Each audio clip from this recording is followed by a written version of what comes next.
करना चाहती हूं। आलोक शर्मा जी, देखिए कांग्रेस पार्टी के लिए तो बहुत मुश्किल लड़ाई है। एक तो हाल ही में हुआ समझौता, जिस पर आप हर बार कहते हैं कि आप उससे डायरेक्टली जनता से माफी मांगते हैं, लेकिन जनता अगर जो बीजेपी एंटी बीजेपी वोटर है वो तो ये मानता है कि हम उसको वोट दें जो जिसमें जीतने की क्षमता है, और इस क्राइटेरिया में आम आदमी पार्टी आपसे कोसों आगे है या नहीं? आलोक जी, अब योगी जी आए हैं तो उसका क्या असर आप देख रहे हैं? अभी बदत है भाई, अभी बदत है।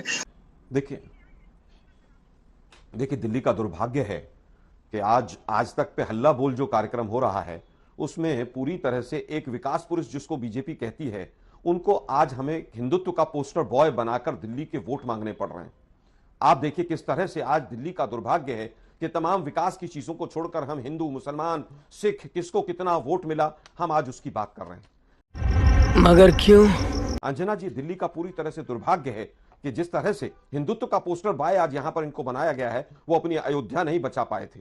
बनारस में 6.5 लाख वोट से मोदी जी, वो भी तो बहुत बड़े हिंदुत्व के पोस्टर बॉय थे, वो 1.5 लाख पर आ गए। अयोध्या और बनारस दोनों हिंदुत्व के लिए एक बहुत बड़ा अपना धर्म स्थल है, तीर्थ नगरी है, लेकिन वहां पर इनकी नहीं चल पाई। 80 से घटकर कितने पर आ गए लोकसभा के अंदर, वो भी पता है, और 2017 से कितनी सीटें घट गई 2022 में, वो भी देश को पता है। अरे बाप रे, ये तो धोती खोल रहा है। लेकिन दिक्कत यह है कि दोनों के दोनों हिंदुत्व की पिच पर खेलना चाहते हैं, और दोनों चाहते हैं कि किसी भी तरह से पोलराइजेशन हो। जब देश के प्रधानमंत्री शमशान कब्रिस्तान 80-20 और पिछले चुनाव में मुझे याद है वो शब्द रामजादे, और दूसरा शब्द में लेना नहीं चाहता, उस सांसद को इन्होंने तुरंत प्रमोट किया था। गोली मारने वाले को भी मंत्री बनाते हैं लोग जो गोली मारने के नारे देते हैं। भाग्य दिल्ली का है कि 5,000 से ज्यादा प्रिंसिपल की पोस्ट खाली है, 8,000 से ज्यादा डॉक्टर्स की पोस्ट खाली है, 25,000 से ज्यादा टीचर्स की पोस्ट खाली है, लेकिन उसके ऊपर बातचीत ना होकर एक सीवरेज ट्रीटमेंट प्लांट नहीं बनाया, एक इन्होंने नया कॉलेज नहीं खोला, इन्होंने एक नया राशन कार्ड नहीं बनाया, वृद्धावस्था पेंशन काट दी, दिल्ली को नर्क बना दिया, एक दारू की बोतल के साथ दूसरी फ्री कर दी। अच्छा। दुर्भाग्य है कि बीजेपी इन मुद्दों पर ना खेलकर आज भी वो हिंदू मुसलमान पर खेलना चाहती है। अरे भाई कौन कहा जी, आपको ये कबूल है ना? एक बार पोस्टर दिखाइए, वो विजुअल दिखाइए जहां पर रैली कर रहे हैं आज, क्योंकि बड़ा बड़ा लिखा हुआ है, एक है तो सेफ है, बटेंगे तो कटेंगे। आप तो ऐसे साथी हैं जो चाहता है कि ये देखिए ये है स्टेज, तो मैसेज तो साफ है ना स्टेज का, पसंद है ना आप लोगों को? जली ना, तेरी भी जली ना। आशुतोष जी, अखिलेश बाबू तो कर ही रहे हैं केजरीवाल साहब के लिए प्रचार, मतलब कम से कम बोलते तो है प्रचार के लिए, रैली वो करे ना करे, लेकिन प्रचार मतलब मुंह से तो कर ही रहे हैं, कम से कम बोल के कि हम केजरीवाल जी के साथ हैं। तो आप लोगों ने कांग्रेस पे एकदम ही समझ लिया है कि नो चांस, कुछ भी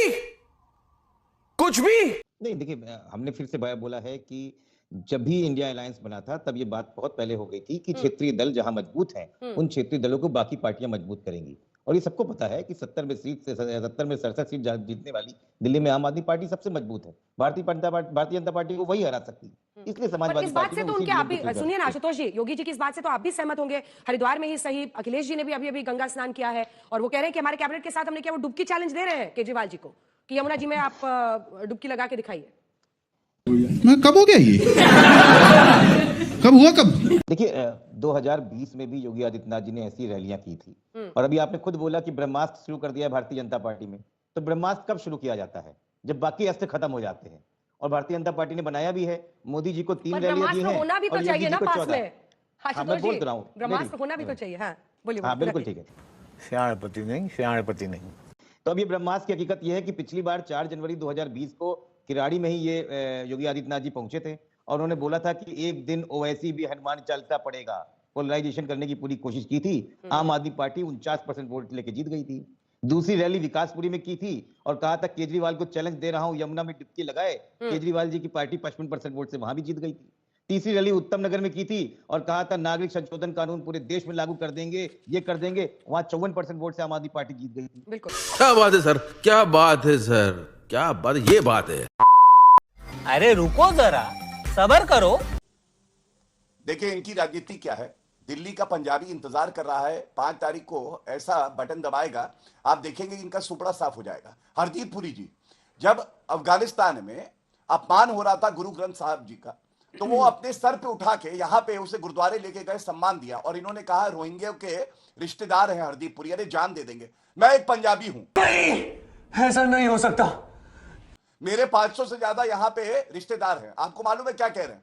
वो कह रहे हैं कि भाटिया को घटिया बुलाते हो, अरविंद केजरीवाल तुम इतने घटिया हो, 7 चुनाव हो जाए, 10 चुनाव हो जाए, जीवन में तुम्हें कभी वोट नहीं देंगे। अभी मैं गाली नहीं दे सकता। नहीं, गाली नहीं देना।